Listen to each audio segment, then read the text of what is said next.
नमस्कार दोस्तों, अगर आप इतिहास और पौराणिक कथाओं में रुचि रखते हैं तो आप सही जगह पर हैं। इस वीडियो में हम आपको महाभारत के एक महत्वपूर्ण और रहस्यमय पात्र के बारे में बताने जा रहे हैं। लेकिन सबसे पहले, अगर आप हमारे चैनल पर नए हैं तो कृपया चैनल को सब्सक्राइब करें और इस वीडियो को लाइक करना न भूलें।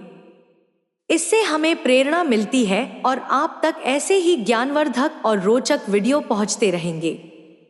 आज हम बात करेंगे महाभारत के सबसे विवादास्पद और महत्वपूर्ण पात्रों में से एक, दुर्योधन के पूर्व जन्म की अनसुनी और अचंभित कर देने वाली कथा। इस कथा के कई पहलू ऐसे हैं जो सामान्यतः कम ही चर्चा में आते हैं, लेकिन आज हम इन रहस्यों से पर्दा उठाएंगे। महाभारत में जितने भी पात्र थे, उनके जीवन का संबंध केवल उनके इस जन्म से नहीं था, बल्कि उनके पूर्व जन्म की भी कहानियां जुड़ी हुई थी। दुर्योधन, जो कि धृतराष्ट्र और गांधारी का सबसे बड़ा पुत्र था, दरअसल अपने पूर्व जन्म में एक देवता था। ये सुनने में अजीब लग सकता है, लेकिन हरिवंश पुराण, श्रीमद् भागवत और भविष्य पुराण में इस बात का स्पष्ट उल्लेख मिलता है कि दुर्योधन पूर्व जन्म में कलयुग का अंशावतार था। कलयुग का अंश होने के कारण दुर्योधन के अंदर जन्मजात बुराइयां समाहित थी। वह अपने जीवन में धर्म और अधर्म के बीच संघर्ष करते हुए एक अधर्मी व्यक्ति बन गया। उसकी बुरी आदतें और गलत निर्णय उसके अंत का कारण बने। लेकिन उसकी कहानी यहां खत्म नहीं होती। अब हम एक और महत्वपूर्ण प्रश्न का उत्तर ढूंढते हैं। आखिर गांधारी को 100 पुत्रों का वरदान किसने दिया और कैसे यह वरदान पूरा हुआ? महर्षि वेदव्यास ने गांधारी को यह वरदान दिया था कि वह 100 पुत्रों की माता बनेगी। इस वरदान के बाद गांधारी गर्भवती हुई, लेकिन गर्भ 2 साल तक पेट में रुका रहा। इस दौरान गांधारी अत्यधिक व्याकुल हो गई और उन्होंने गर्भ को गिराने का प्रयास किया। जब गर्भ गिरा तो उसके पेट से एक लोहे के गोले जैसा मांसपिंड निकला। यह घटना बेहद विचित्र थी। तभी महर्षि वेदव्यास वहां पहुंचे और उन्होंने गांधारी को कहा कि इस पिंड के 100 टुकड़े कर उन्हें घी से भरे 100 कुंडों में रख दिया जाए। गांधारी ने वैसा ही किया जैसा महर्षि ने कहा। 2 साल बाद इन कुंडों को खोला गया और उनमें से 100 पुत्रों का जन्म हुआ। यही 100 पुत्र कौरव कहलाए, जिनमें से सबसे बड़ा पुत्र दुर्योधन था। दुर्योधन का जन्म भी एक महत्वपूर्ण और रहस्यमय घटना थी। जब दुर्योधन का जन्म हुआ तो जन्म लेते ही उसने गधे की तरह रेंकना शुरू कर दिया। उसके इस अजीब व्यवहार से आसपास के जानवर भी विचलित हो गए। गधे, गीदड़ और कौवे चिल्लाने लगे और यहां तक कि आंधी चलने लगी। यह घटनाएं स्पष्ट संकेत थी कि दुर्योधन के जन्म से कोई अनिष्ट घटना होने वाली है। विदुर, जो कि महाभारत के सबसे ज्ञानी पात्रों में से एक थे, ने तुरंत धृतराष्ट्र से कहा कि यह पुत्र निश्चय ही कुल का नाश करेगा। विदुर की बातें सटीक होती थी और यही कारण था कि उनकी नीतियों को विदुर नीति के नाम से आज भी जाना जाता है।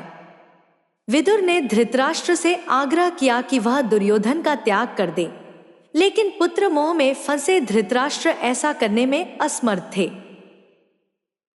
धृतराष्ट्र का अपने पुत्रों के प्रति मोह ही अंततः कौरवों के पतन का कारण बना।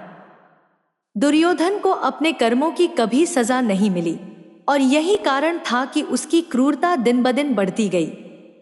उसने पांडवों के साथ अत्याचार किए, उन्हें मारने की कोशिश की और यहां तक कि द्रौपदी के चीर हरण का भी आदेश दिया। उसकी क्रूरता और अधर्म के कारण अंत में महाभारत का महान युद्ध हुआ, जिसमें कौरवों का समूल नाश हो गया। दुर्योधन ने अपने जीवन में कई बार अपनी शक्ति का प्रदर्शन किया, लेकिन उसकी शक्तियां उसे हमेशा अधर्म की ओर खींचती रहीं। वह कभी भी धर्म के मार्ग पर नहीं चल सका और इसी कारण महाभारत के युद्ध में उसकी हार निश्चित थी। जब युद्ध के अंत में दुर्योधन का सामना भीम से हुआ तो भीम ने अपनी प्रतिज्ञा के अनुसार उसकी जांघ पर प्रहार किया और उसे पराजित कर दिया। इस तरह दुर्योधन का अंत हुआ और उसकी अधर्म से भरी यात्रा का भी अंत हो गया। महाभारत के युद्ध के बाद गांधारी और धृतराष्ट्र को अपने पुत्रों की मृत्यु का अत्यधिक दुख हुआ। गांधारी ने अपने पुत्रों की मृत्यु के लिए भगवान कृष्ण को भी दोषी ठहराया और उन पर श्राप लगाया कि उनका कुल भी नष्ट हो जाएगा। इस श्राप का असर बाद में यादवों के अंत के रूप में देखा गया, जब यादव आपस में लड़कर समाप्त हो गए। महाभारत में सिर्फ दुर्योधन ही नहीं बल्कि अन्य पात्रों का भी पूर्व जन्म के साथ संबंध था। उदाहरण के तौर पर कर्ण सूर्य देवता का पुत्र था और अर्जुन अपने पूर्व जन्म में नारायण के अवतार थे। इन कहानियों से यह स्पष्ट होता है कि महाभारत केवल एक युद्ध की कहानी नहीं थी, बल्कि यह जीवन, कर्म और पुनर्जन्म के रहस्यों से भरी हुई एक महान गाथा थी। महाभारत के पात्रों और घटनाओं से हमें यह सीखने को मिलता है कि जीवन में कर्म का बहुत महत्व होता है। अधर्म और गलत कार्यों का परिणाम हमेशा बुरा ही होता है, चाहे वह किसी भी जन्म में हो। दुर्योधन का उदाहरण हमारे सामने एक सजीव उदाहरण है कि कैसे गलत फैसले और अधर्म जीवन को तबाह कर देते हैं। आशा है कि आपको यह कथा ज्ञानवर्धक और रोचक लगी होगी।